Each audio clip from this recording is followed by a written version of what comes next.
আমার কত সৌভাগ্য, আপনার মতো একজন লোক আমার সঙ্গে দেখা করার জন্য আমার আস্থানায় এসেছেন। আমি আপনাকে কি দিয়ে আপ্যায়ন করব সেটাই তো বুঝতে পারছি না। দেখো, আমি তোমার সঙ্গে খুবই গুরুত্বপূর্ণ বিষয় নিয়ে কথা বলতে এসেছি। আমি জানি যে এটা তুমি ছাড়া আর কেউ পারবে না। আমিও চাই তুমি ভালো পথে ফিরে আসো। কেন স্যার, আমি কি কোনো খারাপ পথে আছে যে আপনি ভালো পথে ফিরে আসার কথা বলছেন? হ্যাঁ, আমি মাফিয়া, তাই বলে কি আমি কারো কোনো ক্ষতি করেছি? আমি তাদেরকেই ক্ষতি করি যারা এই সমাজের চোখে ধুলো দিয়ে আপনাদের মাথায় ওঠে নেচে খায়। দেখো, আমি এখন সবকিছু মেনে নিচ্ছি। তুমি যে কথাগুলো বলছো সেগুলো আসলেই সত্যি। আসলে আমাদের হাত পা বাঁধা, তাই আমরা কোনো কিছু করতে পারি না। আমি চাই তুমি একটা দেশের জন্য বড় ধরনের কাজ করবে। এটা শুধু আমি না, আমাদের ডিপার্টমেন্টের সকলে চাই। বুঝতে পারছি না আপনি কোন বিষয় নিয়ে কথা বলছেন। একটু ভালো করে বুঝিয়ে বললে আমার বুঝতে সুবিধা হতো। আমি আবার আপনাদের মতো এত ভালো বুঝতে পারি না। শোনো, তোমার বাবা ছিলেন একজন সিআইডি অফিসার, অনেক সৎ এবং নীতিবান অফিসার ছিলেন। আমরা পুরো ডিপার্টমেন্টের লোক জানি যে তুমি মাফিয়া। ঠিক আছে, তোমার কথায় পুরো আন্ডারওয়ার্ল্ড চলে। আমরা চাই তুমি সিআইডিতে ফিরে আসো। তুমি যে এই কাজগুলো তুমি এখন করছো সেগুলো বেআইনিভাবে, আইনের চোখে এগুলো ঠিক নয়। কিন্তু তুমি যদি একজন সিআইডি অফিসার হয়ে আইনের মাধ্যমে তাদেরকে শাস্তি দাও, তাহলে তোমার বাবার আত্মার শান্তি পাবে। তুমিও মানুষের কাছে অন্যভাবে পরিচয় হয়ে উঠবে। আকাশ কথাটা শুনে চেয়ার থেকে উঠে বসে পড়ে, কারণ সে একজন আন্ডারওয়ার্ল্ডের মাফিয়া কিং। আর একজন আন্ডারওয়ার্ল্ডের মাফিয়া কিংকে সিআইডি অফিসার হিসেবে তৈরি করা, এটা অনেক বড় একটা কাজ। আকাশ কি পারবে এই দায়িত্ব সামলানোর জন্য, সবকিছু ফিরিয়ে দিয়ে আবার নতুন জীবনে ফিরে আসার জন্য? দেখো, তুমি মানুষের জন্য অনেক কিছুই করেছো, মানুষের উপকার করছো, কিন্তু তুমি যে আইন নিজের হাতে তুলে নিয়েছো এটা কিন্তু একদমই ঠিক হচ্ছে না। আর এটা ঠিক যে তুমি ছাড়া অন্য কেউ, ওই মানুষগুলোর কেউ কিছু করতে পারবে না। তাই সব কিছু চিন্তা ভাবনা করেই বলছি, তুমি ছদ্মবেশে ভার্সিটিতে যাবে। তুমি একজন মাফিয়া কিং, সেই পরিচয় তুমি কখনোই দেবে না। বলে যাবে যে তুমি একজন আন্ডারওয়ার্ল্ডের মাফিয়া কিং। আজকে থেকে তোমার পরিচয় হবে একজন সিআইডি অফিসার। ঠিক আছে, আমি আপনার কথায় রাজি। শুধুমাত্র আমার বাবার কথা চিন্তা করে আমি একমাত্র রাজি হয়েছি, আর এই দেশের মানুষগুলোর জন্য। কারণ আমি জানি ওই ডেভিড কিং, ওর ঠিকানা আপনারা কেউ জানতে পারবেন না কখনোই। ঠিক আছে, তাহলে তোমাকে আমি সর্বোচ্চ পাওয়ার দিয়ে তোমাকে একটা ভার্সিটিতে পাঠিয়ে দিয়েছি। কারণ ওই ভার্সিটি থেকেই তোমাকে শুরু থেকে শুরু করতে হবে। সবকিছু পেছনে যা করেছো সবকিছুই ভুলে যাও, নতুন করে শুরু করো। Good luck. একদিন আকাশ সকালবেলা ঘুম থেকে উঠে ফ্রেশ হয়ে তাড়াতাড়ি করে নাস্তা না করেই এক প্রকার দৌড়তে দৌড়তে ভার্সিটিতে চলে আসলো। আকাশের ভার্সিটিতে আসতেই সবাই আকাশের দিকে এমন করে তাকাচ্ছে, মনে হয় আকাশ ভিন্ন কোনো গ্রহ থেকে এসেছে। এটা আর নতুন কিছু না, যেদিন ভার্সিটিতে প্রথম এসেছিল সেদিন থেকেই আকাশের দিকে এমন করে থাকে। তাড়াতাড়ি করে ক্লাসে যেতে লাগলো। হঠাৎ করে কারোর সাথে ধাক্কা খেয়ে নিচে পড়ে গেল। মেজাজটা খারাপ হয়ে গেল। তারপর তাকিয়ে দেখি ভার্সিটির সেই রাগী বজ্জাত মেয়েটা আকাশ। মেয়েটার সাথে দেখা হোক না হোক, এটাই আকাশ সবসময় চায়। এবার বুঝতে পারলো সে নিচে থেকেই আকাশকে অপমান করার জন্য ধাক্কা দিয়েছে। আকাশ কোনো কিছু না বলে উঠে মাথা নিচু করে চলে যেতে লাগলো। আর তখন আকাশকে পেছন থেকে ডাক দিল। বাধ্য হয়ে কাছে গেল। তখন আকাশকে বলতে লাগলো, তোর সাহস তো কম না, তুই আমাকে ধাক্কা দিয়ে চলে যাচ্ছিস। এই খ্যাতের বাচ্চা খ্যাত, এদিকে আয়। তুই আমাকে চিনিস? আমি চাইলে তোকে এখন কি করতে পারি? আরে আপু, আমি তো আপনাকে দেখতে পাইনি, তাহলে আপনি কেন শুধু শুধু এমনটা করছেন? আর দোষটা তো আমার নয়, দোষটা হলো আপনার। আপনি নিজেই তো আমাকে ধাক্কা দিয়েছেন, তাই না? তার মানে তুই কি বলতে চাচ্ছিস আমি তোকে ধাক্কা দিয়েছি? তোর সাহস তো কম না, তুই আমার মুখের উপর কথা বলিস। আজ পর্যন্ত কলেজের কেউ আমাকে এসব কথা বলার সাহস পায়নি। দাঁড়া, তোকে দেখাচ্ছি। তারপর আমি ছেলেটাকে একটা থাপ্পড় মারলাম। দেখুন, আপনি আমাকে শুধু শুধু থাপ্পড় মারলেন। আমি কোনো রকম অন্যায় করিনি, তবুও আপনি আমাকে থাপ্পড় মারলেন। এটার জন্য আপনাকে একদিন ঠিকই জবাব দিতে হবে।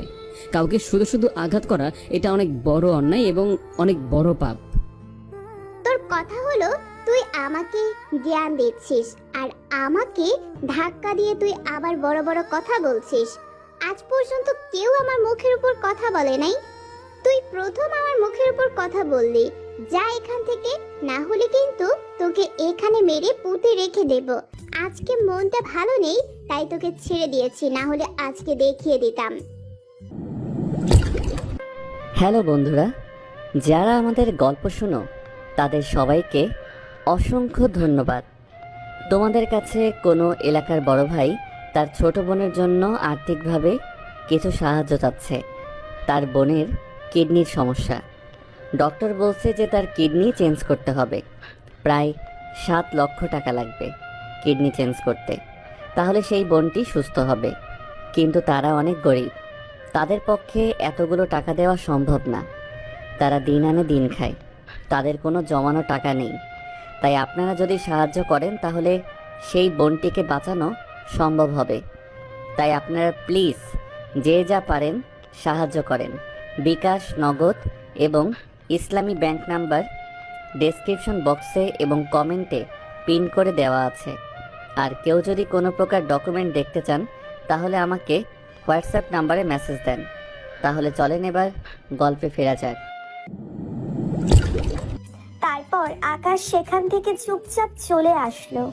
আর মেয়েটা হলো এই কলেজের সভাপতির একমাত্র মেয়ে, আদরের দুলালি, তাই এরকম করবেই। আর আপনারা হয়তো কোনো কিছু বুঝতে পারছেন না, আসলে আকাশ ভুল করে মেয়েটার সঙ্গে ধাক্কা খায়। আর তারপর কি হলো সেটা তো আপনারা দেখতেই পেলেন। তারপর আকাশ সোজা কাছে চলে আসলো, আর তামিমের কাছে আসার পর তামিম বলতে লাগলো, আরে দেখ দেখ, আমাদের মাঝে কে এসে হাজির হয়েছে। আমাদের মাঝে বিশিষ্ট ক্ষেত মশাই হাজির হয়েছে।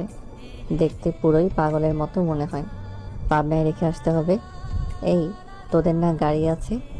তাড়াতাড়ি করে এই ছেলেটাকে ধরে পাবনাতে নিয়ে আয়। আকাশ ওদের কথায় কোনো কথা বলল না, কারণ এরকম আকাশের সঙ্গে প্রতিদিনই করে। তারপরে হঠাৎ করে স্যার চলে আসলো, আর স্যার আসাতে সবাই দাঁড়িয়ে গেল। দাঁড়িয়ে স্যারকে সালাম দিল, আর স্যার সবাইকে ভালো মন্দ জিজ্ঞেস করে বসতে বলল। আর স্যার ক্লাস করাতে লাগলো। যথারীতি স্যার আকাশকে দাঁড় করালো, আর দাঁড় করিয়ে বলতে লাগলো, কি ব্যাপার, তোমাকে না আমি বলেছিলাম যে তুমি এসব কাপড় চোপড় পরে এই ভার্সিটিতে আসবে না? এরপর থেকে ভালো কাপড় চোপড় পরে আসবে, ঠিক আছে?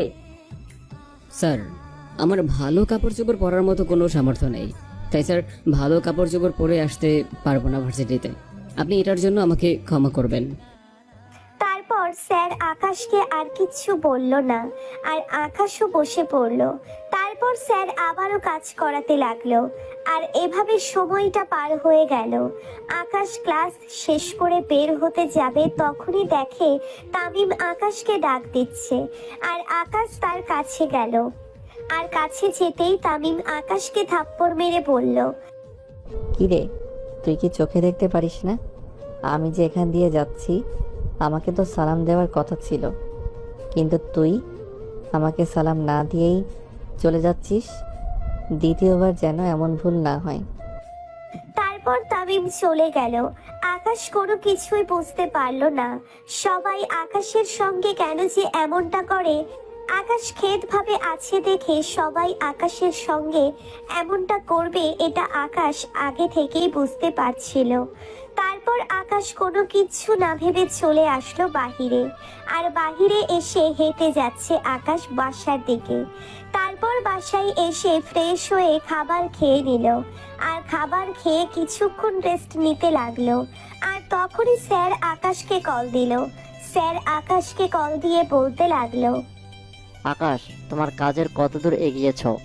আমি কিন্তু খুব দ্রুত সম্ভব এই কেসটার সমাধান চাই।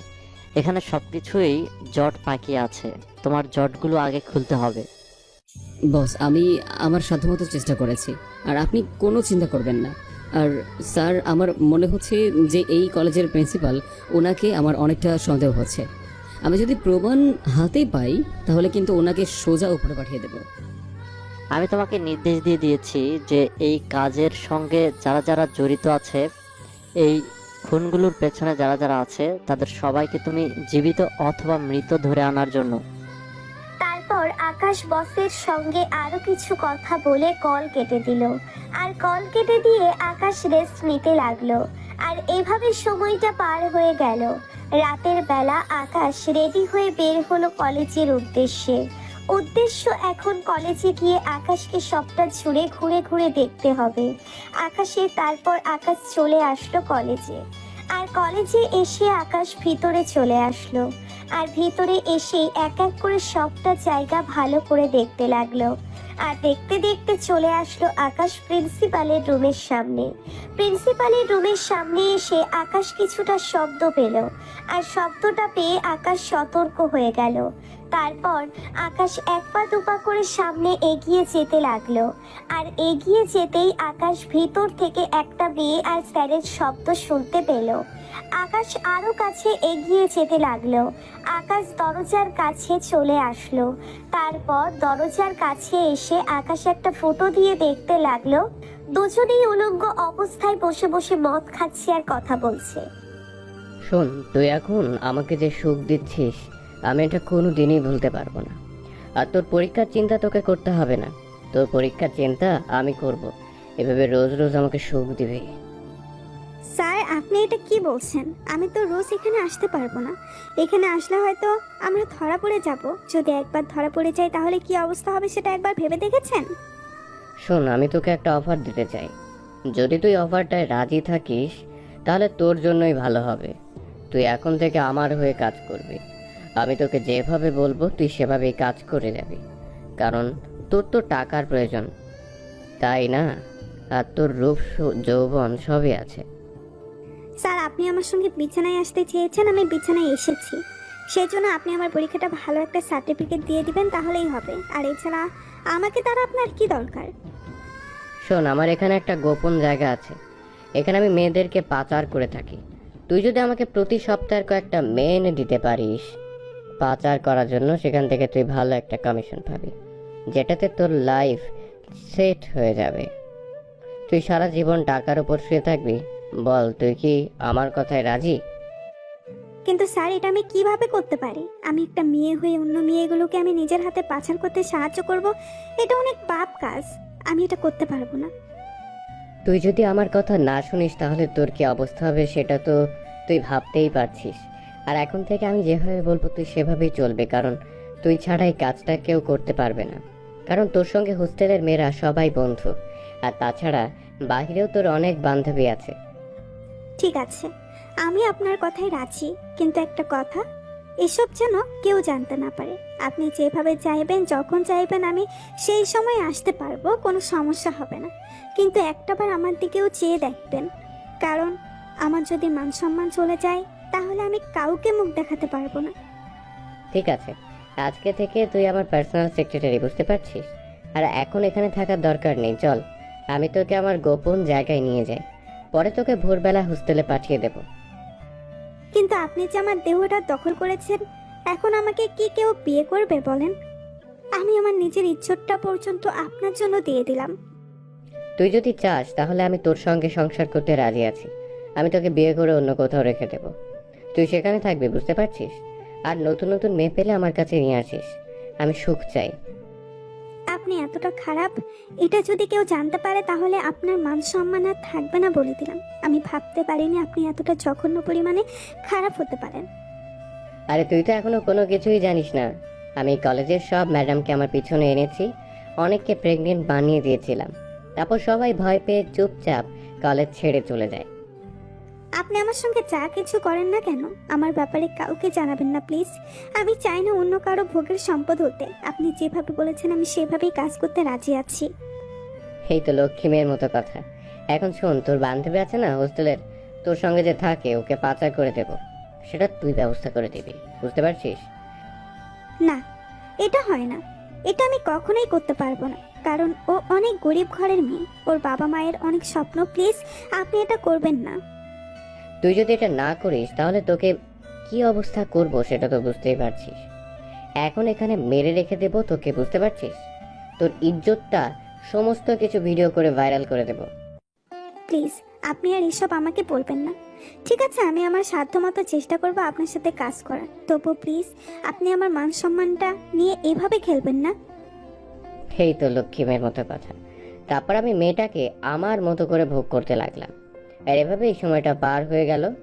তারপর এসব শেষ করে আমি আমার টেবিলের নিচে একটা ঢাকনা সরালাম, আর ঢাকনা সরাতেই সিঁড়িগুলো বেরিয়ে আসলো। আমি মিথিলাকে নিয়ে নিচে যেতে লাগলাম। এটা নিচে গোপন আরেকটা দরজা আছে, আর নিচে আরেকটা গোপন রুম আছে, এটা তো আমি জানতাম না। এইখানে মনে হয় আপনি এসব অপকর্ম করেন, তাই না? এখানে তোর মতো আরো অনেক মেয়ে আছে, ভিতরে গিয়েই দেখতে পারবি। ভিতরে আছে আরো, না হলেও তার জন্য এই 5 জন মেয়ের সঙ্গে আমি প্রতি রাতে এইসব করি। শোন, এখানে আর কিছুক্ষণ থেকে পরে হোস্টেলে চলে যাবে, বুঝতে পারছিস? এদিকে আকাশ এসব কথা শুনে অবাক হয়ে গেল, কারণ একজন শিক্ষক তিনি এসব কাজ করছে, এটা এই দেশের শিক্ষকদের জন্য কতটা জঘন্য খারাপ এটা বলে বোঝানো সম্ভব না। শিক্ষকদের শ্রদ্ধা করে মন থেকে ভালোবাসে সবাই, কিন্তু সেই শিক্ষক যদি এসব কাজ করে তাহলে এই শিক্ষকের জন্য সকল শিক্ষকের বদনাম হয়। আকাশ তার ফোনটা বের করে ভিডিও অন করলো, আর ভিডিও অন করে আকাশ দরজাটা বেশ কষ্ট করে খুললো, আর দরজাটা খুলে আকাশ ওই অফিস রুমে প্রবেশ করলো। আর অফিস রুমে প্রবেশ করে আকাশ ঢাকনাটা সরালো, নিচে সুড়ঙ্গ দেখতে পেল। তারপর আকাশ সেই সুড়ঙ্গের মধ্যে আকাশের পকেট থেকে একটা ছোট সিসি ক্যামেরা লাগিয়ে দিল। তারপর তাড়াতাড়ি করে সেখান থেকে চলে আসলো, আর সেখান থেকে চলে এসে আকাশ জঙ্গলে আসলো, আর জঙ্গলে এসে দেখে একটা মেয়ের লাশ পড়ে আছে, আর মেয়েটার গলায় হাত দিয়ে দেখতে পেল মেয়েটা এখনো বেঁচে আছে। তারপর আকাশ মেয়েটাকে তাড়াতাড়ি করে হাসপাতালে নিয়ে চলে আসলো। হাসপাতালে এসে মেয়েটাকে ভর্তি করলো, আর মেয়েটাকে ভর্তি করার পর আকাশ চলে আসলো বাসায়। আর বাসায় এসে সকল রিপোর্ট তৈরি করতে লাগলো, আর এসব কাজ করতে করতে কখন যে রাত 3টে বেজে গেল বুঝতেই পারলো না। তারপর আকাশ ঘুমিয়ে গেল। পরদিন সকালবেলা ঘুম থেকে উঠে আকাশ ফ্রেশ হয়ে নাস্তা বানিয়ে রেডি হয়ে সোজা কলেজে আসতে লাগলো। আকাশ আর কলেজে আসতে আসতে ভাবতে লাগলো, এই কলেজে যা হচ্ছে এটা যদি বাইরে একটা লোক জানতে পারতো কি অবস্থা হতো, সেটাই তো কথা। আর প্রিন্সিপাল, তোমাকে যে আমি কি করব সেটা তো আমি নিজেও জানি না। তোমাকে এমন শাস্তি দেব যেটা তুমি কখনো কল্পনাও করতে পারবে না। তারপর আমি কলেজে চলে আসলাম, আর কলেজে এসে ভেতরে যাব, তখনই আমাকে পেছন থেকে কেউ যেন ডাকতে লাগলো। দেখলাম তামিম, আর তামিম আমাকে দেখে বলতে লাগলো, কি রে, তোকে আমি ডাকছি, তুই শুনতে পাচ্ছিস না? এদিকে আয়, তোকে আমার একটা কাজ করে দিতে হবে। আসলে আমি এটা করতে পারছি না। তুই এই চিঠিটা নিয়ে ওই মেয়েটাকে গিয়ে দিয়ে আয়। আপনি তো এখানে বসেই আছেন, তাহলে আমাকে দিয়ে কেন এসব করাচ্ছেন? আমি এসব পারবো না, আমার ক্লাস আছে, আমি ক্লাসে যাব। তুই যদি এখন এই কাজটা না করিস তাহলে তোকে আমরা এখানে মেরেই পুঁতে ফেলবো, আর তোকে মারলে আমার কোনো কিছুই করতে পারবি না। তুই আমার ক্ষমতা সম্পর্কে জানিস না, আমার সম্পর্কে তোর কোনো আইডিয়া নেই। যেটা বলেছি সেটা কর। তারপর আকাশ মুখ বন্ধ করে চিঠিটা নিয়ে নীলার কাছে চলে আসলো, আর নীলার কাছে এসে আকাশ এই চিঠিটা দিল। আর তখন নীলা আকাশের হাত থেকে চিঠিটা নিয়ে পড়তে লাগলো, আর পড়ার পর আকাশকে ঠাস করে একটা থাপ্পড় মারলো, আর থাপ্পড় মারার পর বলতে লাগলো, কালকে তোকে আমি এতবার করে বললাম যে তুই এইসব করবি না, আর আজকে তুই সাহস করে সোজা আমার জন্য লাভ লেটার লিখে নিয়ে এসেছিস। ফকিনের বাচ্চা, একটাবার নিজের দিকে তাকিয়ে দেখ তুই, তোকে পুরো খ্যাপ লাগে দেখতে। তোকে কোনো মেয়ে ভালোবাসবে এটা তুই মনে করিস? আপু, আপনি বিশ্বাস করেন আমি এটা ইচ্ছা করে দেইনি। আমাকে ওই যে তামিম ভাই, সে আমাকে এটা দিয়ে বলল যে এই মেয়েটাকে দিয়ে আয়, তার জন্য আমি এটা নিয়ে এসেছি। আমি সত্যি বলছি, আমাকে দিয়ে ওরা জোর করে পাঠিয়েছে এখানে। তোদের মতো ছোট লোকদের আমার খুব ভালো করে চেনা আছে, বুঝতে পারছিস? এখন আবার মুখে মুখে কথা বলছিস, যা এখান থেকে ফকিন্নির বাচ্চা। তারপর আকাশ সেখান থেকে চলে আসলো। এসে এখান থেকে চলে এসে সোজা ক্লাসে আসলো। আর ক্লাসে এসে আকাশ চুপচাপ বসে আছে। আর একটু পরে সবাই চলে আসলো। আর সবাই এসে যেভাবে পারে আকাশকে অপমান করছে। আকাশ সেগুলো মুখ বুজে সহ্য করলো। আর একটু পরে স্যার চলে আসে। আর স্যার এসে যথারীতি সময়টা পার হয়ে গেল। আকাশ ক্লাস শেষ করে বের হলো। আর বের হয়ে দেখি তামিম কয়েকটা ছেলের সঙ্গে আড্ডা দিচ্ছে। আর ছেলেগুলো আকাশের দেখে সন্দেহ হচ্ছে। তারপর আকাশ চুপচাপ সেগুলো না দেখে বের হতে যাবে। আর তখনই নীলা সামনে আসলো। আর নীলা সামনে এসে বলতে লাগলো, তোকে আমি এত অপমান করি তবুও তুই এই কলেজে আসিস, তোর কি লজ্জা শরম বলতে কিছু নেই? তোর জায়গায় অন্য কেউ হলে যে কোনো কিছু করতো। আসলে আপু, আমার দুনিয়াতে মা ছাড়া আর কেউ নেই। আমার কোনো ক্ষমতাও নেই এসব প্রতিবাদ করার। তার জন্য আমি চুপচাপ এসব সহ্য করি, কারণ আমি তো গরিব, তাই না? আর গরিবদের সব কিছু সহ্য করতে হয়। এই বলে আমি সেখান থেকে চলে আসলাম। আর সেখান থেকে চলে এসে আমি সোজা বাসায় চলে আসলাম। আর বাসায় আসতেই আমাকে স্যার কল দিল। আর স্যার কল দিতেই আমি কলটা রিসিভ করলাম। আর ওপাশ থেকে স্যার বলতে লাগলো, আকাশ, এভাবে আর কতদিন চলবে? কালকে একটা মেয়েকে ধর্ষণ করে কলেজের পেছনে রেখে দিয়েছে, এমনকি তুমি সেটা হাসপাতালে নিয়ে গেছো। এভাবে চলতে থাকবে নাকি? স্যার, আপনি আমার উপর বিশ্বাস রাখতে পারেন। আমি খুব তাড়াতাড়ি ওই প্রিন্সিপালের বিরুদ্ধে অ্যাকশন নিতে পারবো। আর আমি চাচ্ছি যে সবাইকে একসঙ্গে ধরার জন্য। আমি প্রিন্সিপালকে তো চাইলে এখনই অ্যারেস্ট করতে পারি। আমার কাছে যথেষ্ট প্রমাণ আছে। কিন্তু এখন অ্যারেস্ট করলে পরে কিছুদিন পরেই আবার বাইরে চলে আসবে। তাহলে লাভটা কী হবে? আমি জানি যে ওর বড় একটা চক্র আছে। আমি সেই চক্রটাকে ধরতে চাই। আর কিছু করার নেই স্যার। আমি আমার সাধ্যমতো চেষ্টা করছি। ঠিক আছে, তুমি যেহেতু আমাকে ফোর্সের কথা বলেছিলে, আমি ফোর্স পাঠিয়ে দিয়েছি। তোমার সঙ্গে তারা যোগাযোগ করবে, বুঝতে পারছো? আর তোমার যেভাবে ইচ্ছে তুমি সেভাবে অপারেশন করতে পারো, কোনো সমস্যা নেই। আর যদি কোনো কিছু প্রয়োজন হয় তাহলে আমাকে বলবে, আমি যথাসম্ভব চেষ্টা করব তোমাকে সব কিছু দেওয়ার জন্য। তারপর আকাশ স্যারের সঙ্গে আরো কিছু কথা বলে কল কেটে দিল। আর কল কেটে দিয়ে আকাশের মতো ল্যাপটপে কাজ করতে লাগলো। আর এভাবেই সময়টা পার হয়ে গেল। আর বিকালবেলা আকাশ রেডি হয়ে বের হলো ছদ্মবেশে। আর ছদ্মবেশে বের হতেই আকাশ একা একা রাস্তা দিয়ে হাঁটতে লাগলো। আর তখনই আকাশের সামনে একটা গাড়ি থামলো। আর গাড়িতে আকাশ উঠে পড়লো। তারপর গাড়ি থেকে আকাশকে জুবাইর বলতে লাগলো, স্যার, আমরা তথ্য পেয়েছি যে আজকে একটা ট্রাক ভর্তি মাদক এই শহরে ঢুকবে। এই মাদকগুলো কোথা থেকে এসেছে সেটা আমরা জানতে পারিনি। এখন কি করব স্যার? ট্র্যাকটা যদি এই রাস্তা দিয়ে আসে তাহলে আমরা এখান থেকে অ্যাটাক করতে পারি। আর যদি ট্র্যাকটা সীমান্তবর্তী থেকে আসে তাহলে আমরা এই শহরের শেষের মাথায় জঙ্গল দিয়ে অ্যাটাক করতে পারি। আমাদের জন্য ভালো হবে জঙ্গল দিয়ে অ্যাটাক করার জন্য, বুঝতে পারছো? আর তোমরা 7 জন সবাই যে যার মতো সেট হয়ে যাবে। আমি না বলা পর্যন্ত কোনো কিছু করবে না। আমাদের এখন অপেক্ষা করতে হবে সেই কাঙ্ক্ষিত সময়ের জন্য।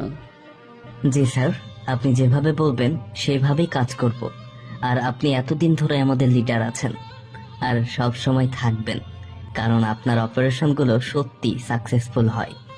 আমরা অনেকজনের সঙ্গে কাজ করেছি, কিন্তু আপনার মতো লিডার আমরা পাইনি। আপনি সত্যি জিনিয়াস স্যার। আমরা 7 জন সিদ্ধান্ত নিয়েছি যে আমরা এখন থেকে অন্য কারোর সঙ্গে কাজ করতে পারবো না।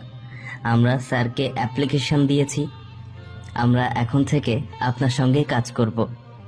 আমাদের সবসময় মনে রাখতে হবে যে আমরা মাফিয়ারা, আমরা যে যার দায়িত্ব পালন করে যাব।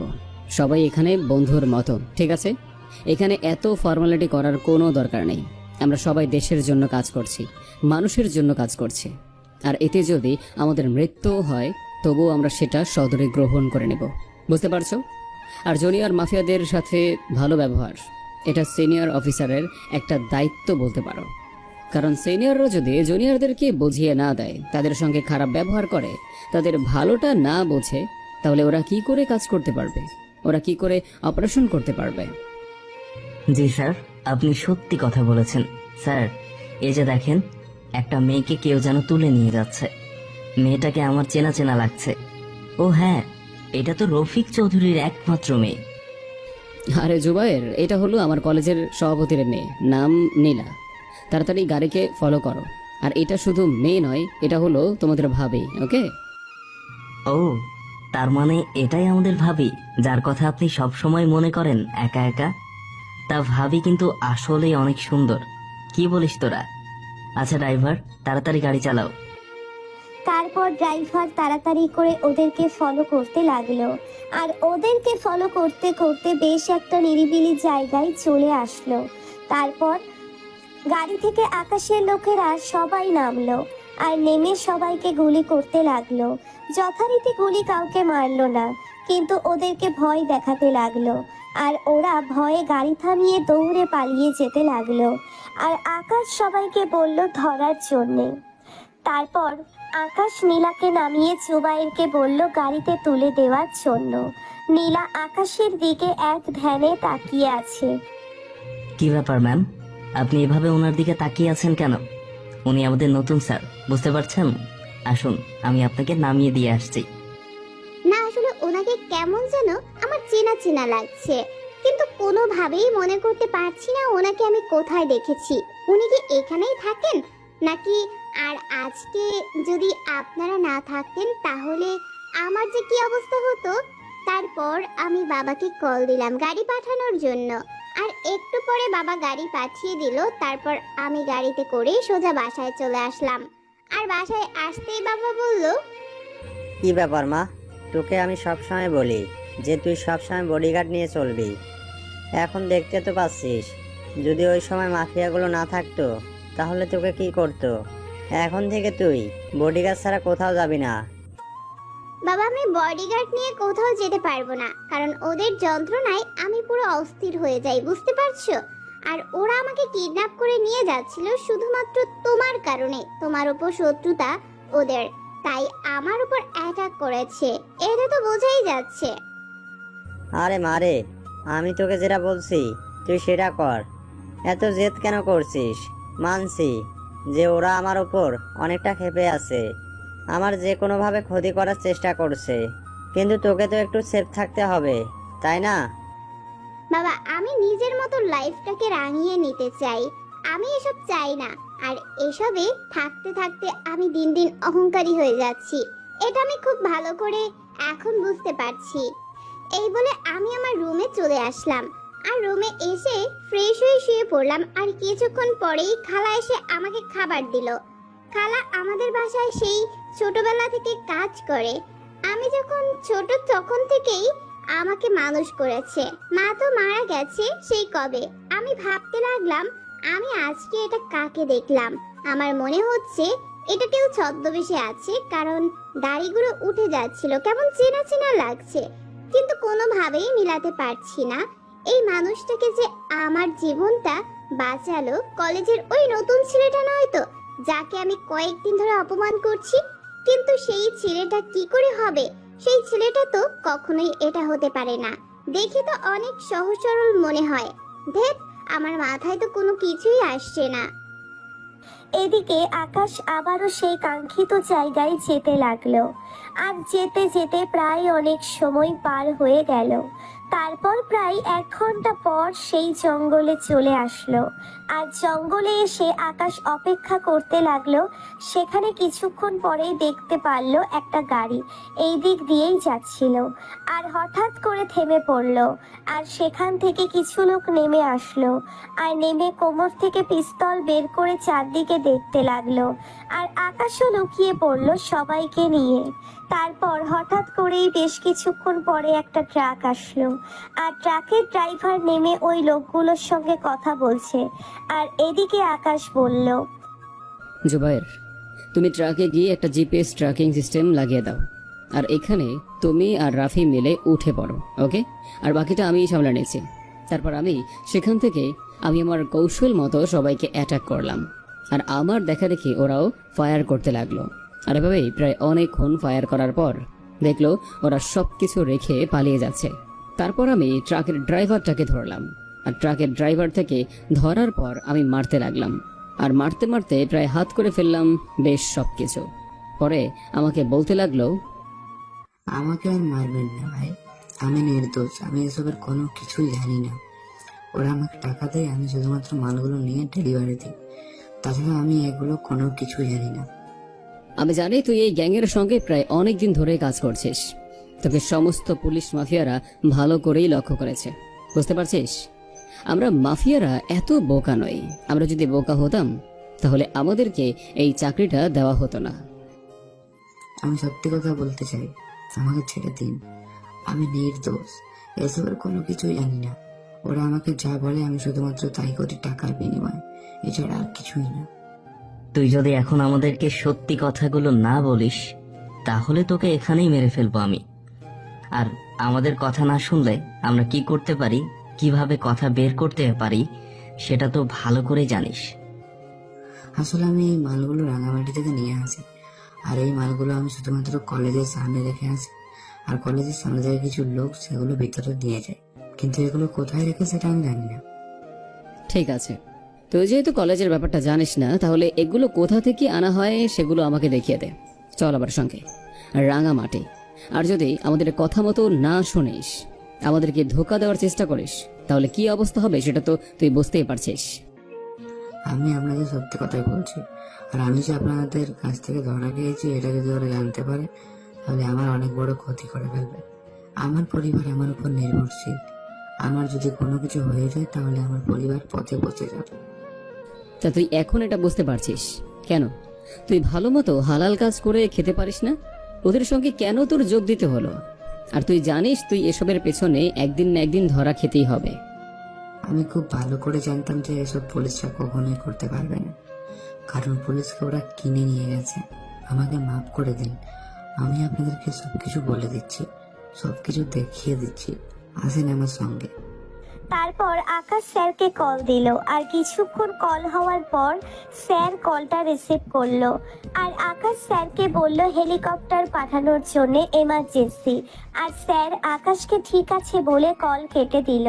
তারপর এভাবেই সময়টা পার হলো, আর কিছুক্ষণ পরেই হেলিকপ্টার চলে আসলো। তারপর আকাশ জুবাইরকে বলল, জুবাইর, তুমি এই মালগুলো নিয়ে সোজা থানায় চলে যাও, আর এগুলো স্যারকে সকল হিসেবপত্র আমি দেব, বুঝতে পেরেছো? তুমি শুধু এগুলো তোমার আন্ডারে নিয়ে যাও, আর এটা যেন সাংবাদিকরা কোনোভাবেই জানতে না পারে, কারণ সাংবাদিকরা যদি একবার জানতে পারে তাহলে বিষয়টা ছড়াছড়ি হয়ে যাবে, আর ছড়াছড়ি হয়ে গেলে আমার সমস্ত প্ল্যান একদম নষ্ট হয়ে যাবে, ওরাও সতর্ক হয়ে যাবে, বুঝতে পেরেছো? জি স্যার, আমি বুঝতে পেরেছি। আপনি কোনো চিন্তা করবেন না, আমি এগুলো নিয়ে অফিসে যাচ্ছি, আর স্যারকে যা বলার আপনি বলবেন, আমি কোনো কিছু বলবো না। ঠিক আছে, তাহলে তুমি ট্রাক নিয়ে যাও, আর আমি সানি আর রাফিকে নিয়ে যাচ্ছি, ঠিক আছে? রাফি, এটাকে তোলো, আমরা সেখানে তাড়াতাড়ি করে যাব। তারপর জুবাইর চলে গেল, আর আকাশও সবাইকে তুলে নিয়ে রওনা দিল রাঙামাটির উদ্দেশ্যে। রাঙামাটি চলে আসলো প্রায় 1.5 ঘন্টা পরে, আর 1.5 ঘন্টা পরে রাঙামাটি এসে সেই জায়গায় এসে নামলো, আর আকাশ হেঁটে হেঁটেই সামনের দিকে যেতে লাগলো। আর সামনের দিকে যাওয়ার পর হঠাৎ করে একটা সামনে কিছু যেন আকাশ সাবধান হয়ে গেল আর লুকিয়ে পড়লো। আর তখন ড্রাইভার বলতে লাগলো, এই যে সামনে দেখতে পাচ্ছেন একটা গর্ত, এই গর্তের ভিতরে ওরা থাকে, নিচে অনেক বড় গোডাউন আছে, ওখান থেকে আমাকে সাপ্লাই দেয়, আর আমি গাড়িতে এখানে এসে দাঁড়া করাই, আর এখান থেকে আমি নিয়ে যাই।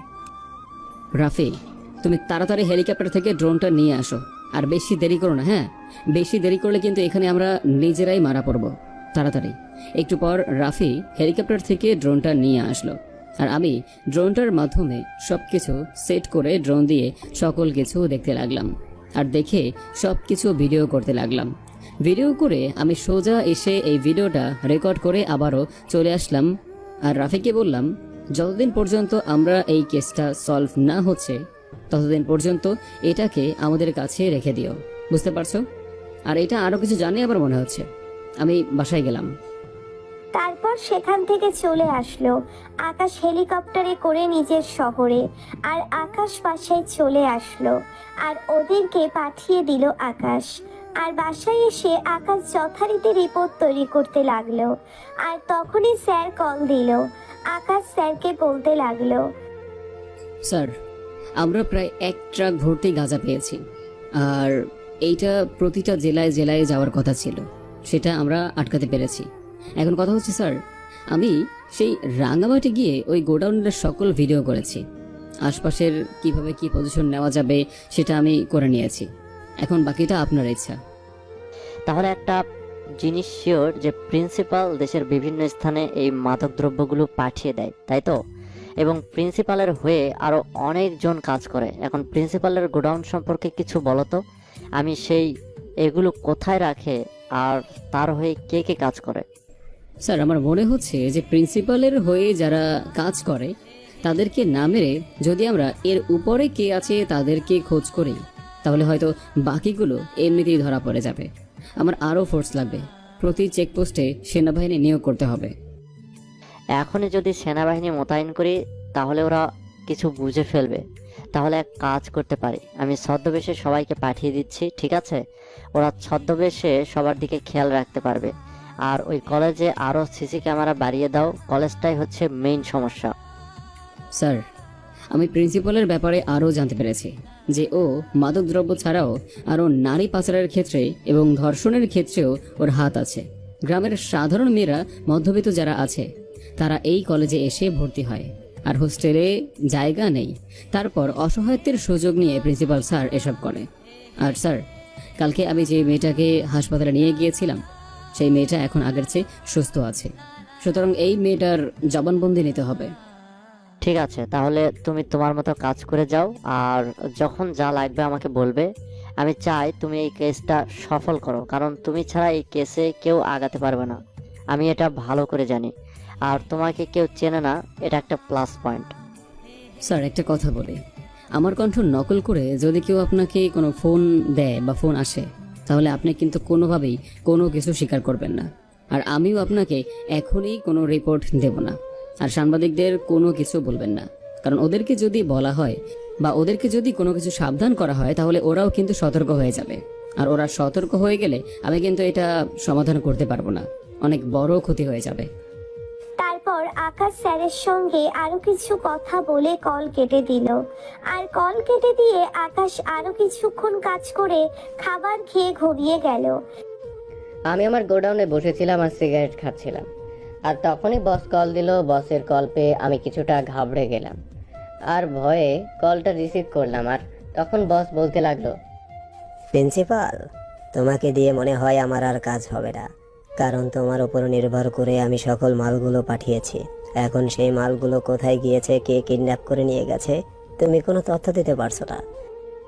বস আপনি আমাকে প্লিজ এরকম বলবেন না। আমি আমার সাধ্যমতো চেষ্টা করছি। আমি পুলিশের কমিশনারকে কল দিয়েছিলাম, আর কমিশনার বলল পুলিশের কোন লোক এসব করেনি। আরে মূর্খ, পুলিশ তো এটা কখনোই করবে না, কারণ পুলিশকে তো আমি কিনে নিয়েছি। এখন তুমি খুঁজে বের করো যে এটা এখন কোথায় আছে। আর আমার মনে হচ্ছে যে এখানে সেনাবাহিনী লেগে গেছে। বস আপনি এসব কি বলছেন? সেনাবাহিনী যদি লেগে যায় তাহলে আমাকে ওরা মনে হয় ছেড়ে দেবে না। আমি আপনার কথাই পথে এসেছি, আমি কিন্তু এভাবে নেই, কারণ আপনি যদি কোনো কিছু না করেন তাহলে কিন্তু আমরা সবাই মারা পড়ব। তুমি কোনো চিন্তা করো না, আমি বিষয়টা ভালো করে দেখছি। আর তুমি যদি এটা না বের করতে পারো তাহলে কিন্তু আমার কোটি টাকা লস হয়ে যাবে। অলরেডি আমার কোটি টাকা লস হয়ে গেছে, আর ড্রাইভারকে কোনো কল দিয়ে পাওয়া যাচ্ছে না। আমার মনে হচ্ছে যে এটা সিআইডি টিম ধরে ফেলেছে। এটা নিয়ে গোপনে তথ্য বের করো, প্রকাশে বিষয়টা কখনোই আনবে না। আর আমি এমপিকে কল দিয়ে দিয়েছি, এমপি আরেকটা চালান তোমাকে এনে দিবে। বস আপনি যদি দেশে আসেন তাহলে অনেক ভালো হয়, কারণ অলরেডি কিন্তু আমাদের অনেক টাকা লস হয়ে গেছে। আমার কলেজে কোনো মেয়ে পাচ্ছি না আপনাকে দেওয়ার মতো। বাংলাদেশি মেয়েদের অনেক চাহিদা আছে, তুমি তাড়াতাড়ি আমাকে কিছু মেয়ে পাঠাও, আর যেভাবে পারো তুমি সেভাবে পাঠাবে। দরকার পড়লে তুমি তোমার নিজের আসল রূপটা দেখাও, তবুও আমার মেয়ে চাই। আর এমপি তোমার সঙ্গে কথা বলবে। ঠিক আছে বস, আপনি কোনো চিন্তা করবেন না। আমি কাল পরশুর মধ্যে আরেকটা চালান দিচ্ছি। আপনাকে কিন্তু বস বর্ডার পার করতে অনেকটা কষ্ট হচ্ছে, কারণ ওরা অনেক টাকা চাইছে। আপনি যদি একটু কথা বলে দিতেন তাহলে ভালো হয়। এটা নিয়ে তোমাদের চিন্তা করতে হবে না, এটা আমি সকল কিছু ব্যবস্থা করে ফেলেছি। আর এমপি তো এখানে আছে, এমপি বর্ডার পর্যন্ত নিয়ে যাবে। তুমি শুধু এমপিকে মেয়েগুলোকে দিবে, আর তোমার কাজ নেই। এখন আমার কাছে এমপি আর তুমি ছাড়া কিন্তু আর কেউই নেই। আমি কাউকে বিশ্বাস করতে পারছি না। বস আপনি কোনো চিন্তা করবেন না, আমি দেশের প্রতিটা কোনায় কোনায় লোক লাগিয়ে দিয়েছি। আর আপনি ভালো করে জানেন যে আমার অনেক লোক আছে, আপনি কোনো চিন্তা করবেন না। তুমি কিন্তু আমাকে কোনো কিছু বোঝাতে এসো না, কারণ তোমাকে এ পর্যন্ত নিয়ে এসেছি এটা শুধুমাত্র আমার কারণে, বুঝতে পারছো? আর তোমার লোকের কথা আমাকে দেখিও না। তোমাকে আমি যেটা কাজ করতে বলেছি তুমি সেটা করো, আর আমি সময় হলে দেশে ফিরবো, আর দেশে ফিরলেই পুরো দেশটাকে জ্বালিয়ে পুড়িয়ে ছাড়খাড় করে দিব। ঠিক আছে বস, তাহলে আমি এখন রাখছি, আর আপনি কোনো চিন্তা করবেন না, আমি বিষয়টা ভালো করে দেখছি, ঠিক আছে? আর সিআইডি এর কাছ থেকে আপনিও একটা সাবধানে থাকবেন। তারপর কল কেটে দিলাম, আর কল কেটে দিয়ে আমি মিথিলার উপর শুয়ে পড়লাম। আর তখন মিথিলা বলল, স্যার আপনি এতটা পচা আর আপনি এতটা খারাপ, এটা যদি আমি আগে জানতাম তাহলে আমি আপনার কলেজে কখনোই ভর্তি হতাম না। আচ্ছা আপনি একটা আমাকে তথ্য দিতে পারবেন, আপনি এ পর্যন্ত কয়টা মেয়ের সঙ্গে থেকেছেন আনুমানিক? ঠিক আছে, তুই যেহেতু এত করে জানতে চাচ্ছিস, তাহলে আমি তোকে বলি, আমি এ পর্যন্ত অনেক ছাত্রীকে ধর্ষণ করেছি, আর ধর্ষণ করে তাদেরকে ভয় দেখে তাদের মাকেও পর্যন্ত ধর্ষণ করেছে, এমন রেকর্ডও আমার আছে। স্যার আপনি তো খুব ভালো করেই জানেন যে এসব কাজ ভালো নয়, কিন্তু তবু আপনি এসব কাজ কেন করেন? আপনি তো ভালো থাকতে পারতেন, তাই না? আপনি আমাকেও নষ্ট করে দিলেন, আমার লাইফটাও কত সুন্দর ছিল। আমার ছোটবেলা থেকেই এরকম ইচ্ছে ছিল যে আমি অনেক বড় কিছু হব, এবং আমি সেটাই হয়েছি, বুঝতে পারছি। আর এই কলেজে শুধুমাত্র জয়েন করেছি আমি এসব করার জন্যই, বুঝতে পারছিস? এখন এত কথা বলবি না, কালকে তুই ওই হোস্টেলের 2টা মেয়েকে এনে দিবি, আমি ওদেরকে পাঠিয়ে দেবো, এখন যা তুই। আমি কোনো কথা না বলে কাপড় চোপড় পরে সোজা হোস্টেলে চলে আসলাম। আমার জীবনটা এতটা খারাপ হয়ে যাবে এটা আমি কখনোই ভাবিনি। যে বিশ্বাসের জন্য আমি স্যারের কাছে গিয়েছিলাম, এখন সেই স্যার আমাকে পুরোটা শেষ করে দিল। আমি এখন বাসায় কী করে মুখ দেখাবো সেটাই চিন্তা করছি। আমার লাইফটা কতটা সুন্দর ছিল। আমি বিছানায় শুয়ে শুয়ে কান্না করতে লাগলাম। আমি আর কত অপকর্ম করব, কেউ কি নেই আমাকে বাঁচানোর জন্য? আমি তেমন কাউকেই বলতে পারছি না, যদি বলি তাহলে আমাকে ওরা মেরে ফেলবে। জানি না আমার এখন কি করা উচিত, আমার কোনো কিছুই মাথায় আসছে না। এদিকে আকাশ সকালবেলা ঘুম থেকে উঠে ফ্রেশ হয়ে নিল, আর ফ্রেশ হয়ে তাড়াতাড়ি করে নাস্তা করে আকাশ কলেজে চলে আসলো। আর কলেজে এসে আকাশ চুপচাপ বসে আছে, আর তখনই কোথা থেকে যেন নীলা এসে আকাশের পাশে বসে বলতে লাগলো, কিরে তোকে যে আমি কালকে দেখলাম তুই একটা পথ শিশুকে খাবার খাওয়াচ্ছিস। আচ্ছা তোর কাছে তো টাকা নেই, তাহলে তুই কেন খাওয়ালি বলতো? এসব কি প্রশ্ন করছেন আপনি আমার কাছে? আর এটা তো একটা স্বাভাবিক একটা বিষয়, আমি তো প্রায় এটা করি, আর ওরাও আমাকে অনেক আগে থেকেই ভালো করে চেনে। আমি তো শুধুমাত্র এমনিতেই কথা বলতে আসলাম, কিন্তু কিভাবে যে আগে কথা বলি সেটাই তো বুঝতে পারছি না। আগে তো ওর সঙ্গে আমি খারাপ ব্যবহার করে কথা বলতাম, কিন্তু এখন কি করে কথা বলি এসব আমি মনে মনে বলতে লাগলাম। আর তখনই সে উঠে চলে যেতে লাগলো, আর তারপর আমি হঠাৎ করে তার ব্যাগটা পেছন থেকে টেনে ধরলাম। আচ্ছা একটা কথা বলি, তুই কি আমার বন্ধু হতে পারবি? আরে আপনি আমাকে এসব কেন বলছেন? আর আপনি না আমার সঙ্গে আগে অনেক খারাপ ব্যবহার করতেন, এখনো ঠিক আমার সঙ্গে সেভাবেই খারাপ ব্যবহার করবেন। আপনার সেই ব্যবহারটাই আমার কাছে অনেক ভালো লাগে, ঠিক আছে? আর তাছাড়া আপনি কেন আমার বন্ধু হবেন? আমি তো এভাবেই ভালো আছি। আর তাছাড়া কলেজের সবাই আমাকে ঘৃণা করে, সেখানে আপনি আমার বন্ধু হতে চাচ্ছেন, এটা কি মেনে নেওয়া যায় বলেন? আমি এখনো আপনাকে বিশ্বাস করতে পারছি না, সত্যি কথা বলতে এটাই। জানি না কেন জানি আমি কালকে রাতে একটু ঘুমাতে পারিনি, সারা রাত তোর কথা মনে হয়েছে, তাই আমি তোর সঙ্গে বন্ধুত্ব করতে এসেছি। এখনো আমার কেমন যেন লাগছে, আমি কোনোভাবেই নিজেকে বোঝাতে পারছি না। তারপর আকাশ কোনো কথা না বলে চলে আসলো, আর ক্লাসে এসে আকাশ যথারীতি ক্লাস করতে লাগলো। আর আজকে ক্লাসের মধ্যে কেউ আকাশকে অপমান করলো না, কারণ নীলার কারণে। তারপর ক্লাস শেষ করে আকাশ যেই না বের হতে যাবে, তখনই তামিম আকাশের সঙ্গে ইচ্ছে করে একটা ধাক্কা দিল। তারপর আকাশকে একটা থাপ্পড় মারলো, আর থাপ্পড় মারতেই আকাশ কিছুটা দূরে গিয়ে পড়লো। আর তখন নীলা এসে তামিমকে বলতে লাগলো, কিরে তোর এত বড় সাহস, তুই শাহরিয়ারের গায়ে হাত দিস? আর কখনো যদি তুই ওর গায়ে হাত দিয়েছিস তাহলে কিন্তু তোকে এই কলেজ থেকে বের করে দিব। তুই কিন্তু আমাকে ভালো করেই চিনিস আমি কি করতে পারি আর করতে না পারি। নেক্সট টাইম তুই ওর সাথে কোনো ঝামেলা করবি না, তাহলে কিন্তু তোর জন্য অনেক খারাপ হবে। তুই সামান্য একজন ক্ষেতের জন্য আমার সাথে এরকম ব্যবহার করছিস? আমি না তোর খুব ভালো বন্ধু, তবু তুই আমার সঙ্গে এমন করে কথা বলছিস? তোর কাছ থেকে আমি এটা আশা করতে পারিনি, সত্যি।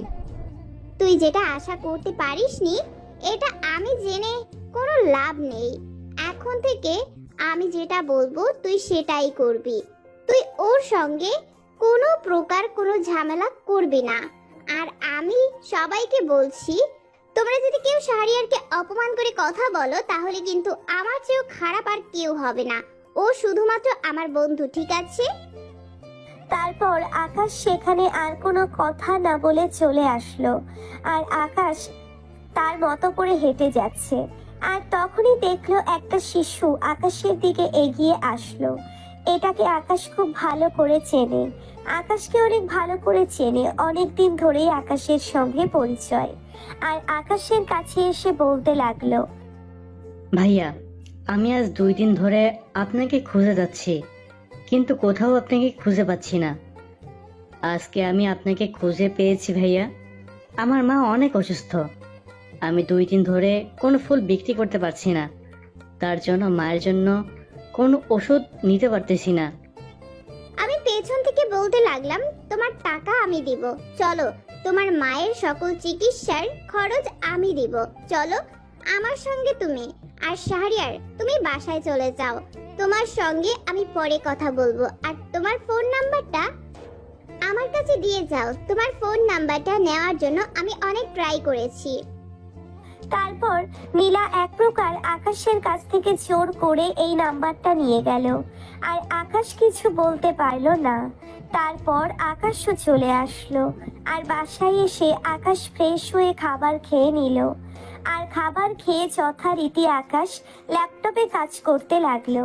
আর তখনই আননোন নাম্বার থেকে একটা কল আসলো। আর আকাশ কলটা রিসিভ করলো। আর ওপাশ থেকে নীলা বলতে লাগলো, কি ব্যাপার, আমি তোমাকে এতগুলো মেসেজ দিলাম কিন্তু তুমি আমার কোনো মেসেজে রিপ্লাই দিচ্ছ না। শেষ পর্যন্ত আমাকে কল দিতে হলো। আর সামনে তো বাবা ছিল, তার জন্য আমি মেসেজ করছিলাম।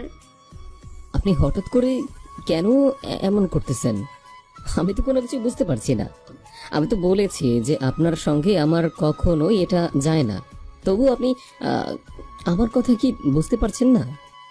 তুমি আজকে বিকালে পার্কে চলে আসবে, তোমার সঙ্গে আমার বেশ কিছু কথা আছে, বিকাল 4টার দিকে, ঠিক আছে? আমি এখন রাখলাম, নদীর পাড়ে গাছের নিচে। এই বলে নীলা কল কেটে দিল। তারপর আকাশ পুরো আবুলের মতো ভাবতে লাগলো। বুঝলো না নীলা হঠাৎ করে আকাশকে এসব কেন করছে। আর মানুষটা একদিন আগেও আকাশের সঙ্গে এতটা খারাপ ব্যবহার করত, আর হঠাৎ করে এই মেয়েটার কি হলো? আকাশের সঙ্গে এত ভালো করে ব্যবহার করছে, আকাশের বন্ধু হতে যাচ্ছে, আর এমন কি কথা আছে যেটার জন্য আকাশকে দেখা করতে বলেছে? তারপর আকাশ এসব ভাবতে লাগলো। আর এসব ভাবতে ভাবতেই বেশ অনেকটা সময় পার হয়ে গেল। তারপর বিকাল 4টার দিকে আকাশ সেই ক্ষেতের মতো রেডি হয়ে পার্কে চলে আসলো। আর পার্কে এসে দেখে মানুষটা শাড়ি পরে দাঁড়িয়ে আছে আর আকাশের জন্য অপেক্ষা করছে। আকাশ কাছে চলে আসলো। আর কাছে এসেই আকাশ চুপচাপ বসলো, বেশ একটু দূরত্ব বজায় রেখে। আর তখন সেও দাঁড়ানো অবস্থায় থেকে আকাশের পাশেই বসলো। তারপর আকাশকে বলতে লাগলো, আমি তোমাকে একটা গল্প বলতে চাই, তুমি আমার একটা গল্প শুনবে প্লিজ? না করো না।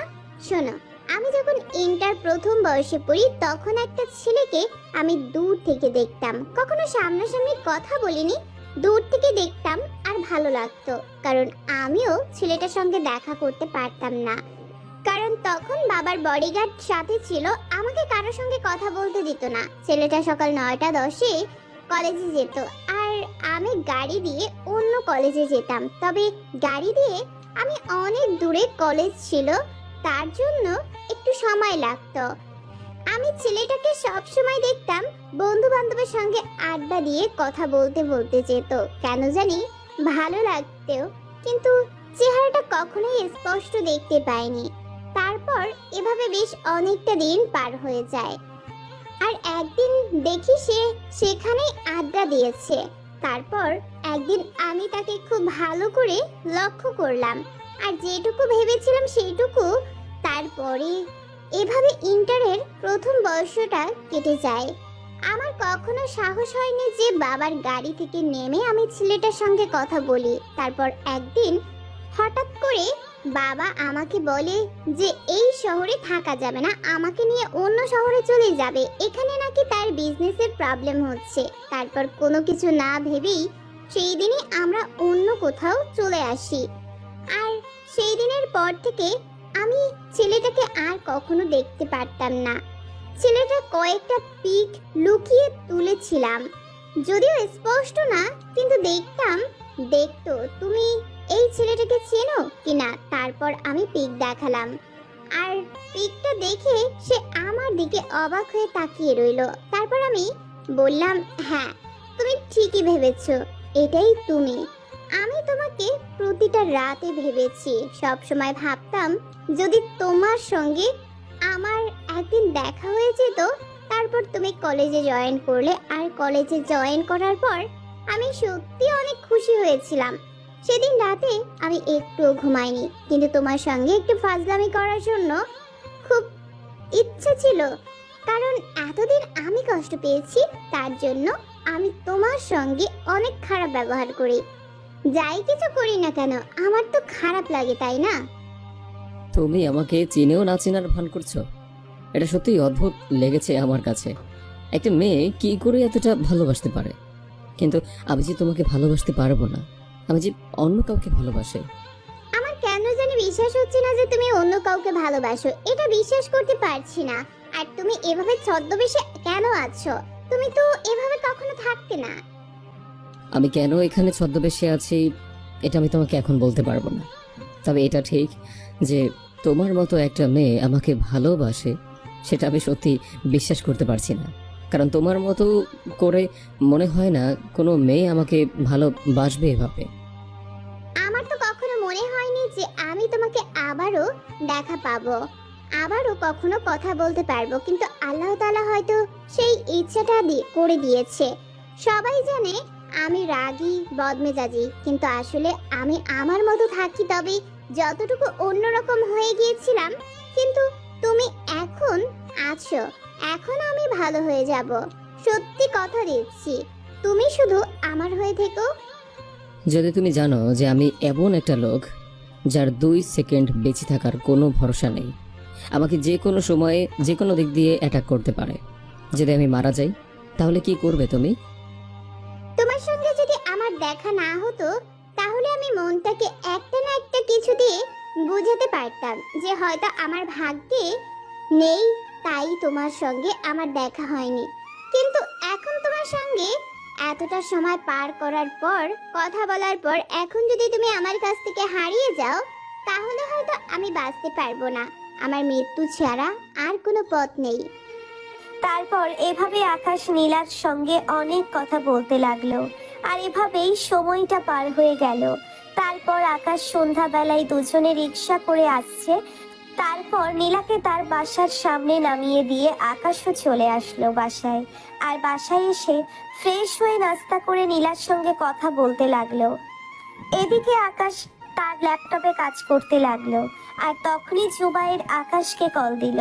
আর জুবাইর কল দেওয়ার পর আকাশকে বলতে লাগলো, স্যার, আমি এইমাত্র খবর পেয়েছি যে কালকে রাত 11টায় ওই মেয়েগুলোকে পাচার করা হবে। আবার এখানে নতুন চালানো এসেছে, আর এখানে এমপি নিজে এটা করেছে। জুবাইর, আমি নিজেই তোমাকে কল দিতে চাচ্ছিলাম। শোনো, আমি তোমাকে বিভিন্ন জায়গায় ফোর্স পাঠাতে বলেছিলাম, আর এসব গ্যাংয়ের মধ্যে যারা কাজ করে তাদের বড় মালগুলোকে মেরে ফেলবে, আর সবগুলোকে হাজতে নেবে, বুঝতে পেরেছো? তাহলেই মেইন যে মাথাটা আছে সে ঠিকই দেশে ফিরে আসবে। ঠিক আছে স্যার, আমি এখনই সবাইকে পাঠানোর ব্যবস্থা করছি, আর আপনি কোনো চিন্তা করবেন না। আমি সবকিছু রিপোর্ট আমি আপনাকে সঠিক সময় পাঠিয়ে দিব। তারপর আকাশ কল কেটে দিল। আর কল কেটে দেওয়ার পর আকাশ আবারও নীলার সঙ্গে কথা বলতে লাগলো। আর নীলার সঙ্গে কথা বলতে বলতে বেশ অনেকটা সময় পার হয়ে গেল, আর আকাশও ঘুমিয়ে গেল। পরদিন সকালবেলা ঘুম থেকে উঠে আকাশ ফ্রেশ হয়ে নাস্তা করে কলেজে চলে আসলো। আর কলেজে এসে আকাশ আর নীলা এক পাশে বসে গল্প করছিল। আর তখনই সবাই আকাশের দিকেই তাকিয়ে আছে।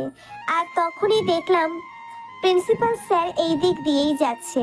তারা দুজনে দেখে দাঁড়িয়ে সালাম দিল। উনি আকাশকে দেখে ভ্রু কুঁচকে তাকালো। আকাশ মাথা নিচু করে ফেললো। তারপর স্যার কি যেন ভেবে চলে গেল। স্যার কি বুঝে ফেললো নাকি? আকাশ তো মনে হয় না স্যার এত কিছু বুঝে ফেলবে। তারপর আকাশ আবারও নীলার সঙ্গে গল্প করতে লাগলো। আর নীলা তখন বলতে লাগলো, আচ্ছা, তুমি না আমাকে বলেছিলে যে তোমার মা ছাড়া আর কেউ নেই, কিন্তু তুমি আন্টির সঙ্গে আমাকে দেখা করিয়ে দিচ্ছ না কেন? চলো আজকেই আন্টির সঙ্গে দেখা করব, কথা বলবো। আর না হলে তুমি কল দাও, আমি কথা বলি। নীলা, আসলে আমার মা কথা বলতে পারে না। একটা অ্যাক্সিডেন্টে আমার মার কণ্ঠ নিস্তব্ধ হয়ে গিয়েছে। আমার মা সব কিছুই বুঝতে পারে, শুধুমাত্র কথাই বলতে পারে না। এটা আজ থেকে 2 বছর আগে হয়েছে। এখন এভাবেই আছে, মাঝে মধ্যে ভিডিও কলে ইশারায় কথা বলে। ও আচ্ছা, সরি, আসলে আমি বুঝতে পারিনি, প্লিজ ক্ষমা করে দিও। আচ্ছা চলো যাই। আচ্ছা, তুমি কিন্তু আমাকে একটা বিষয়ে বললে না। সবকিছু তো বললে, তুমি এখানে ছদ্মবেশে কেন আছো? বললাম না, সময় হলেই এটা বুঝতে পারবে। চলো এখন ক্লাসে যাই। তারপর আকাশও ক্লাসে চলে আসলো। আর ক্লাসে এসে ক্লাস করতে লাগলো।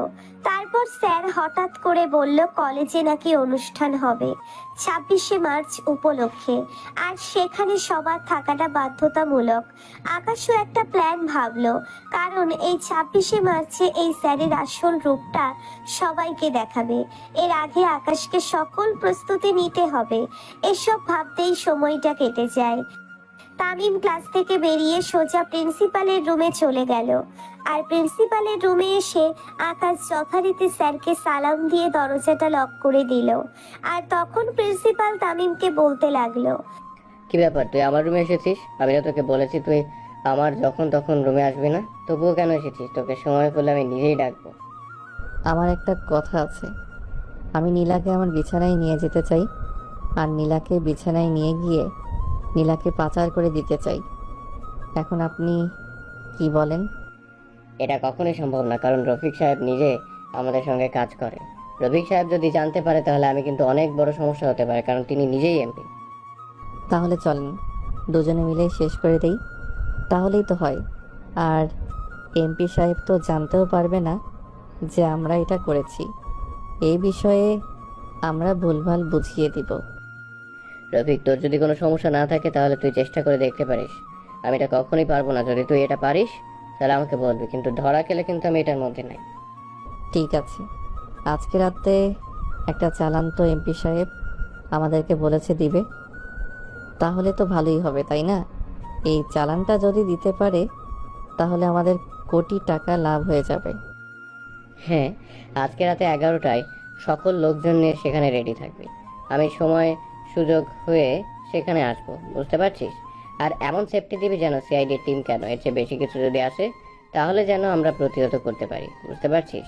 আর কাজটা খুব দ্রুত সঙ্গে করবি। ঠিক আছে, তাহলে আমি এখন গেলাম। আর আজকে একটাকে আমাকে পাঠিয়ে দিন।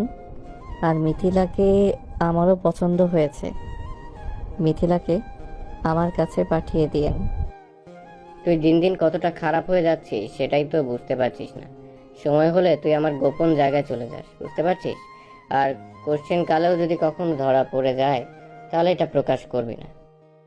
তারপর আমি চলে আসলাম, আর আমি পকেট থেকে আমার ড্রাগসের প্যাকেটটা রনিকে দিলাম। আর রনি সেটা নিয়ে আমাকে কিছু টাকা দিল আর চলে গেল। এদিকে আমি নীলার সঙ্গে হেঁটে হেঁটে বাসায় ফিরছিলাম। আর তখন নীলা বলল, এই যে দেখো, ফুচকা খাবো, প্লিজ না করো না। আমার অনেক দিনের ইচ্ছে ফুচকা খাবো তোমাকে নিয়ে, কিন্তু সেটা পূরণ হচ্ছে না। এ মামা, ফুচকা দিয়েন, অনেক বেশি ঝাল করে। এসব খাওয়া যে ভালো নয়, তুমি কেন খাবে শুধু শুধু?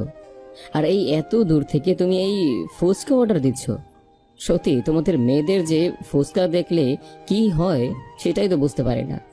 আর এত ঝাল খেলে অবস্থা কিন্তু তোমার খারাপ হবে, বলে দিলাম। প্লিজ না করো না, আমি কিন্তু ফুচকা খাবো এবং তুমিও খাবে, আর অনেক ঝাল দিয়ে খাবো। ঝাল ছাড়া মজা লাগে না। বুঝতে পারছো তুমি? তুমি তো ঝাল খেতে পারো না, তাহলে বিয়ের পর না হয় তোমাকে ঝাল খাওয়া শেখাবো।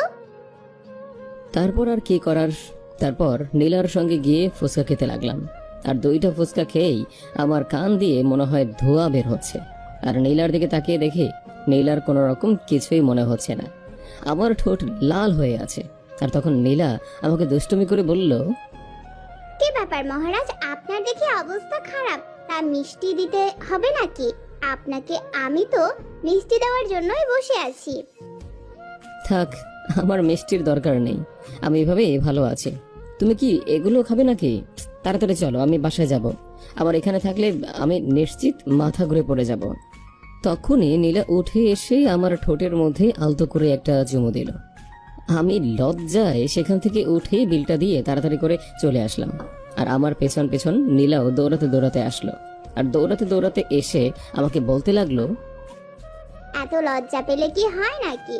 আচ্ছা তুমি আমাকে বলো তো, তুমি কেন এই দেশে এই কলেজে আছো? আমি তো কোনো কিছুই বুঝতে পারছি না। আর স্যারই বা তোমার দিকে এমন ভাবে তাকিয়ে আছে কেন? আমি তোমাকে বলেছি তো, আমি এখন তোমাকে কোনো কিছুই বলতে পারবো না। যদি এখন আমি তোমাকে বলতাম তাহলে তো অনেক আগেই সেটা বলতে পারতাম, তাই না? আমি বলেছি যে সময় হলে তুমি ঠিকই যে আমার পরিচয়টা জানতে পারবে। তবে একটা কথা, তোমার বাবা কি সব বিজনেস করে সেটা কি তুমি জানো? না বাবা কি সব বিজনেস করে সেটা তো আমি জানি না। বাবাও আমাকে কখনোই বলেনি যে আমি এই বিজনেস করি। কিন্তু কেন তুমি এসব প্রশ্ন করছো? তোমাকে যেহেতু তোমার বাবা নিজে থেকে কোনো কিছুই বলেনি, তাহলে তুমি আর কোনো কিছু জিজ্ঞেস করো না। তবে তুমি একটা জিনিস জেনে রাখো যে তোমার বাবা অনেক খারাপ কাজ করে আসছে বেশ অনেক দিন ধরে। তোমার বাবার যদি কোনো কিছু হয়, আমি বলতে চাচ্ছি তোমার বাবা অনেক বড় সমস্যায় পড়বে। কিন্তু যদি সবকিছু আদালতের কাছে স্বীকার করে তাহলে তো ভালো, আর স্বীকার না করলে তাহলে এমনকি ফাঁসিও হতে পারে। এটা শোনার পর প্রতিটা মেয়ের কাছে কতটা খারাপ লাগবে সেটা আমি জানি, এবং তুমিও বুঝতে পারছো যে আমার কতটা খারাপ লাগছে। কিন্তু আমার বাবা যদি আইন লঙ্ঘন করে থাকে, আমার বাবা যদি কোনো খারাপ কাজ করে থাকে, তাহলে আইন তো সবার জন্য সমান, তাই না? তো আমি চাইবো যে আইন তার মতো শাস্তি দেখ। কিন্তু আমি তো ওনার মেয়ে, তার জন্য একটু কষ্ট লাগবেই, কারণ এতদিন আমাকে বাবাই সব করেছে। সেই ছোটবেলায় মা মারা গিয়েছে, তারপর থেকে বাবা আমাকে কোনো অভাব বুঝতে দেয়নি। ঠিক আছে, আজকে তুমি আমার বাসায় চলো, আজকে তুমি আমার পরিচয় জানতে পারবে। তারপর আমি নীলাকে নিয়ে আমার ফ্ল্যাটে চলে আসলাম। আর আমার ফ্ল্যাটে এসে নীলা অবাক হয়ে তাকিয়ে আছে। আর আমি আমার ল্যাপটপটা অন করে নীলাকে দেখাতে লাগলাম। আর নীলা কোনো কথা বলতে পারছে না। আর কিছুক্ষণ পর নীলা কান্না করলো। আর আমি নীলাকে কফি বানিয়ে এনে দিলাম। আর তখন নীলা বলতে লাগলো, তুমি একজন সিআইডি অফিসার, তোমার উপর যে দায়িত্ব দেওয়া হয়েছে তুমি সেটাই পালন করবে। এটা ছাড়া আমার আর কোনো কিছু বলার নেই। আর আমার বাবা যেসব অপকর্ম করছে সেটা আমার এখন নিজেই ঘৃণা হচ্ছে, কারণ আমার মতো একটা মেয়ে থাকতে উনি আমার বয়সী মেয়েদেরকে যে বিদেশে পাচার করছে, এটা কতটা নির্মম একটা কাজ এটা তো আমি বুঝতে পারছি। এছাড়া মাদক দ্রব্য এসবের পেছনেও আমার বাবার হাত রয়েছে। আমার বাবার বিরুদ্ধে যে সকল প্রমাণ জোগাড় করা হয়েছে এগুলো আসলেই সত্যি। তোমার দায়িত্ব তুমি পালন করে যাবে, এটা নিয়ে আমি কোনোদিন তোমার সঙ্গে কথা বলবো না। ঠিক, আমি এমনটাই তোমার কাছ থেকে শুনতে চেয়েছিলাম। তুমি আমার ভালোবাসার পাওয়ার যোগ্য, কারণ তুমি যদি আমাকে অন্য কিছু বলতে তাহলে আমি তোমাকে কখনো ভালোবাসতাম না। তোমার এই কথাটা শোনার পর তোমার প্রতি আমার শ্রদ্ধাবোধ বেড়ে গিয়েছে, এটা একদম 100% বুঝতে পারছো। আর আমি যে সিআইডি অফিসার এটা তুমি কলেজে কখনোই প্রকাশ করবে না, ওকে?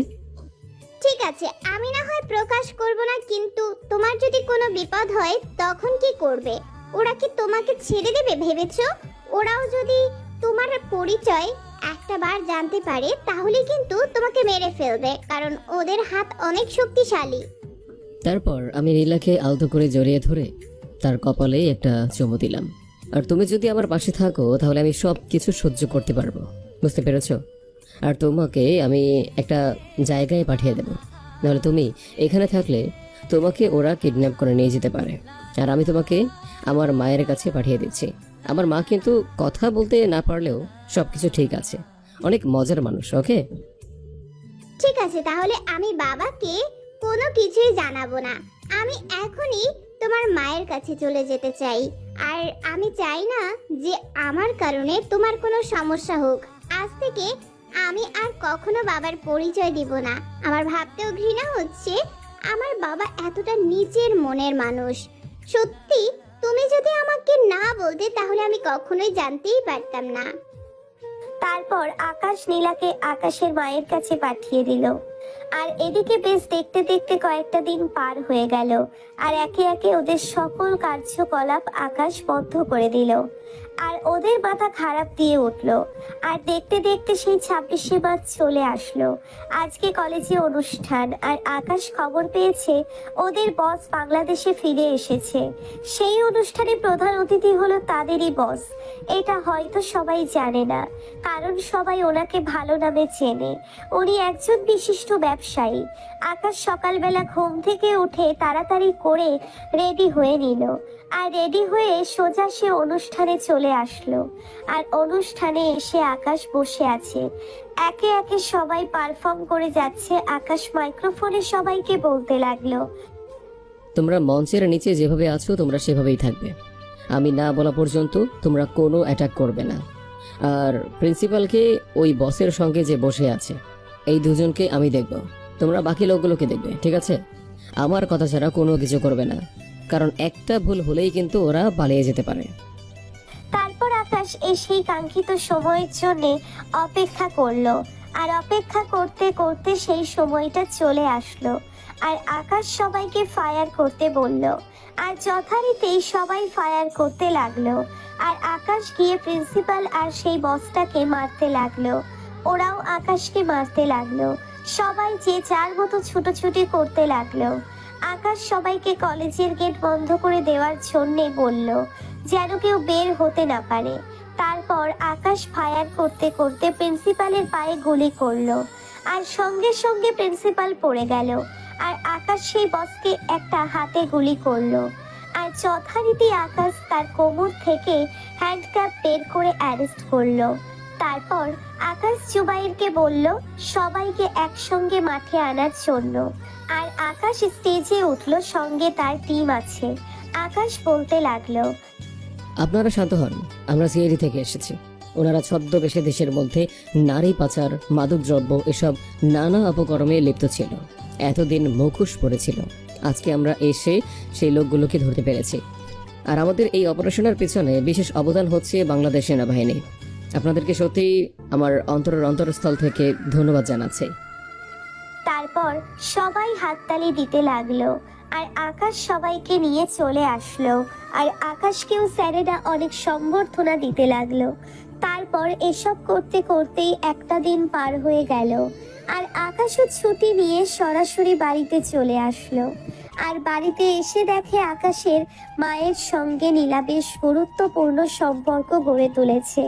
তারপর যথারীতি তাদের বিয়েটা পারিবারিকভাবেই বিয়ে হয়ে গেল। আর এখন আকাশ দাঁড়িয়ে আছে বাসর ঘরের সামনে। তারপর কোনো কিছু না বলে আকাশ বাসর ঘরে প্রবেশ করলো। আর গিয়ে দেখে নীলা ঘোমটা দিয়ে বসে আছে। আকাশ যেতেই আকাশকে সালাম করলো। আর আকাশ নীলাকে বুকে জড়িয়ে ধরলো। আর তখন নীলা বলতে লাগলো, আমার বাবার হয়তো ফাঁসি হবে, কিন্তু সেটা আমার কোনো দুঃখ নেই। ওনার সাজা উনি পেয়েছে। তোমার কাছে শুধু আমি একটাই চাইবো, তুমি ছাড়া আমার জীবনে আর কেউ নেই। আমার জীবনের কোনো লক্ষ্য নেই। আমি সব সময় তোমার সাথে থাকতে চাই। প্লিজ, আমি যাই কিছু করি না কেন তুমি তোমার কাছে রেখে দিও। যদি কখনো আমি ভুল করি তাহলে আমাকে শাসন করো, কিন্তু কখনো ভালোবাসাটা আমার কাছ থেকে কেড়ে নিও না। না, তোমার কাছ থেকে কখনোই আমি ভালোবাসাটা কেড়ে নেব না। তোমাকে সব সময় আমি আমার বুকের মাঝে আগলে রাখবো। তা এখন কি আপনাকে নিয়ে অন্য জগতে যাওয়া যায়? আমি কি অন্য জগতে যাওয়ার জন্য না করেছি, নাকি আপনার যেটা ইচ্ছা আপনি সেটাই করতে পারেন? কারণ আপনার সম্পদ আপনি কিভাবে ব্যবহার করবেন না করবেন সেটা আপনি জানেন। তবে আমার একটা চাওয়া আছে, আমি যেন খুব তাড়াতাড়ি মা হতে পারি। তারপর আকাশ নীলাকে কোলে তুলে নিয়ে বিছানায় শুইয়ে দিল। এভাবেই দুজনে মিলে হারিয়ে গেল এক অজানা রাজ্যে। আর এভাবেই না হয় চলতে থাকুক তাদের মিষ্টি ভালোবাসার গল্পটা।